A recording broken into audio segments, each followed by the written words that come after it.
that recording? Yep, that's recording.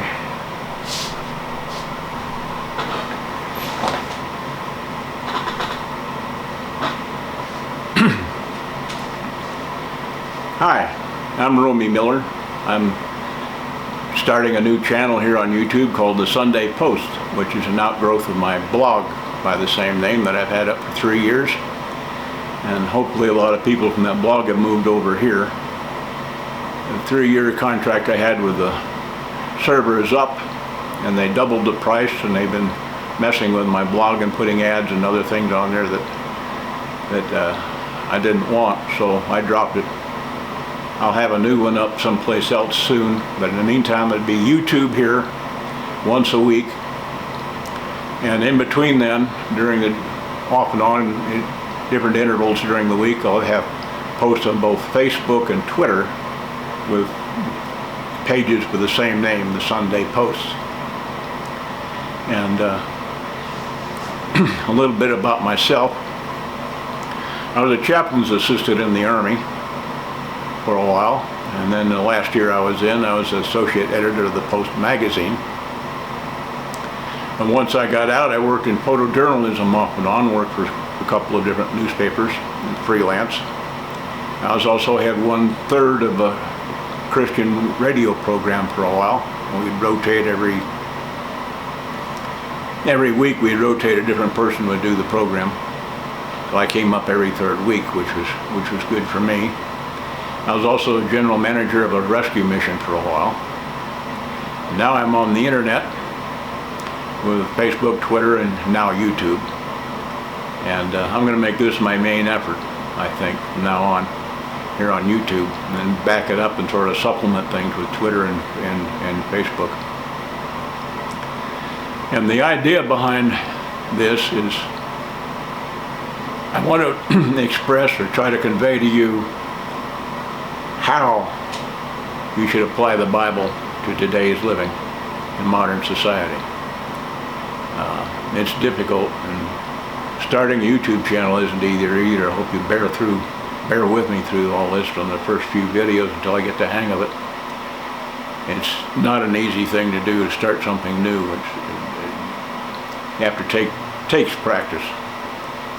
There's a story of a tourist in New York City trying to find where he was going. He'd never been there before. And he finally found his way to Times Square, but he couldn't figure out how to get where he was going from there. And he tried to flag people down to ask directions, and they kept brushing right past him. They wouldn't stop. And finally he sees this elderly gentleman with kind of long, stringy, salt and pepper hair and bald on the top, wearing a black tuxedo with a little black bow tie, and he's carrying a violin case. And he says, "That guy could tell me how to get where I'm going." So he steps right in front of the man and says, "Excuse me, sir, can you tell me how to get to Carnegie Hall?" The man stops and looks at the tourist and says, "Yeah, I tell you, practice, practice, practice." And he steps around the tourist and strides off down the sidewalk.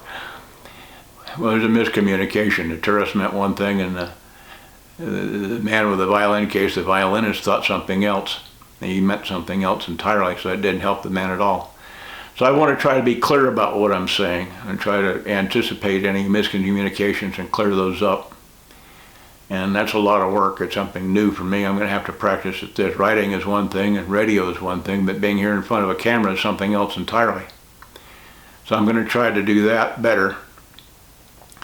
And you have to start somewhere, so I'm starting. And hopefully the people that are following me over from my blog and the people that are finding this new for the first time will bear with me for a few. And if you like the idea of how to apply the Bible to modern life, then subscribe and follow me and keep listening, keep watching.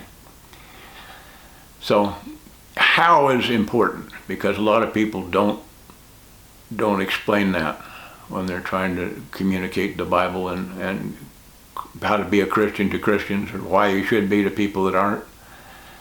And they tell you what the Bible says.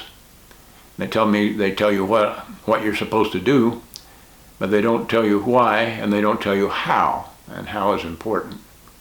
That's probably the most important thing I want to get across. Because explanation, and a little story again, another story. back when I was in high school, math was my worst subject. It's always been my worst subject. Even in college, it was my worst subject.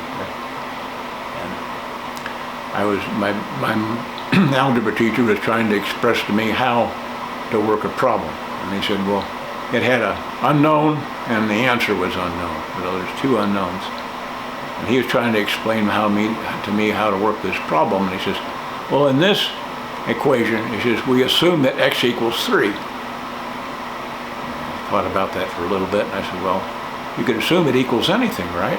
He says, no, you have to assume that it equals 3. And so I kind of thought about that for a little bit. I thought, well, why do we assume that it equals 3? He said, because it's the only number that'll work there. Okay, now we're getting someplace. I said, how do you tell that it's the only number that'll work there? And he says, because you assume it. I said, oh boy, here we go. We went around and around for several minutes on that, never got anywhere. And finally I said, well, why don't you just assume the answer and be done with the problem? And he said, you can't do that. I said, why not? X is an unknown, right? He said, yes. The answer is unknown, right? Yes. You assume that x equals 3, right? Yes. Why not just assume the answer and be done with the problem? He said, you can't do that. I said, why not? Today, I still don't know why x equals 3. I have no idea, no concept of it at all. I haven't figured that one out. So how is the big problem? I think that's a big problem with Christianity for a lot of people would like to be that way.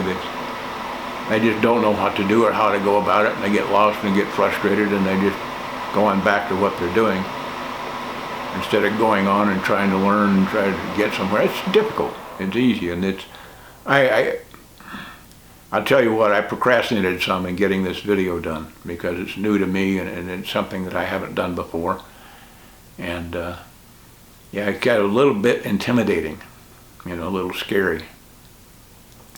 But once I'm getting started now, I went through a whole bunch of mistakes. I forgot to turn my light on one time. The battery went dead in my light once, and right in the middle of the video.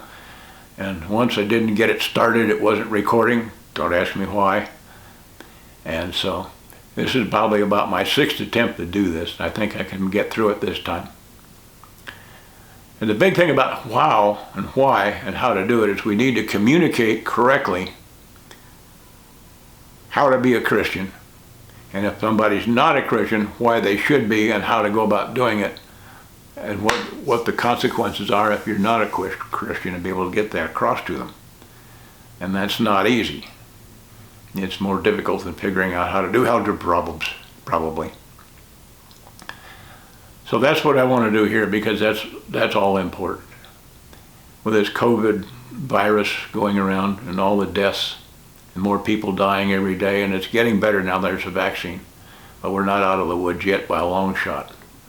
And we don't want to start celebrating going back to being normal, because it's just going to turn things around again. Not as bad as before, but it was still going to be worse. Because I don't know how many people that have died were Christians. I don't know how many people somebody talked to them, witnessed to them, and they made a decision for Christ. How many people didn't? And if they didn't, it doesn't matter how good a person they were here, how much they helped people out here, what they did for anybody, how loving they were, how they treated their family and other people. If they died without making a decision for Christ, they're not in heaven. They're in hell with the devil. And that's a horrible thing. It's a lot worse than anything you can imagine here on earth. I can't even imagine the extent of it, even though I've tried to once in a while. So I have an urgency for this. I want to get people, as many people as I can, and talk to as many people as they can, try to get as many people converted as possible. There was a headhunter, or a corporate headhunter, that looks for talent for people and look for executives for different companies. That's what he hired to do. And he was talking to this one prospect one time, and he said, what is your main goal in life? And without any hesitation, the prospect said, to go to heaven and take as many people with me as I can. And the headhunter said, one time in his life he was speechless. He didn't know how to answer that. So that's the goal. go to heaven, take as many people with you as you can, and as I can. And with that, I think I'll stop this one here. This is the introduction. You know where I'm coming from, where I've been, and where I'm going to go with this. And if it's for you, then hit the subscribe button and come back. Leave whatever comments you want to down below, questions, whatever. I'll try to get through as many of them as I can. And we'll see you in video number 2.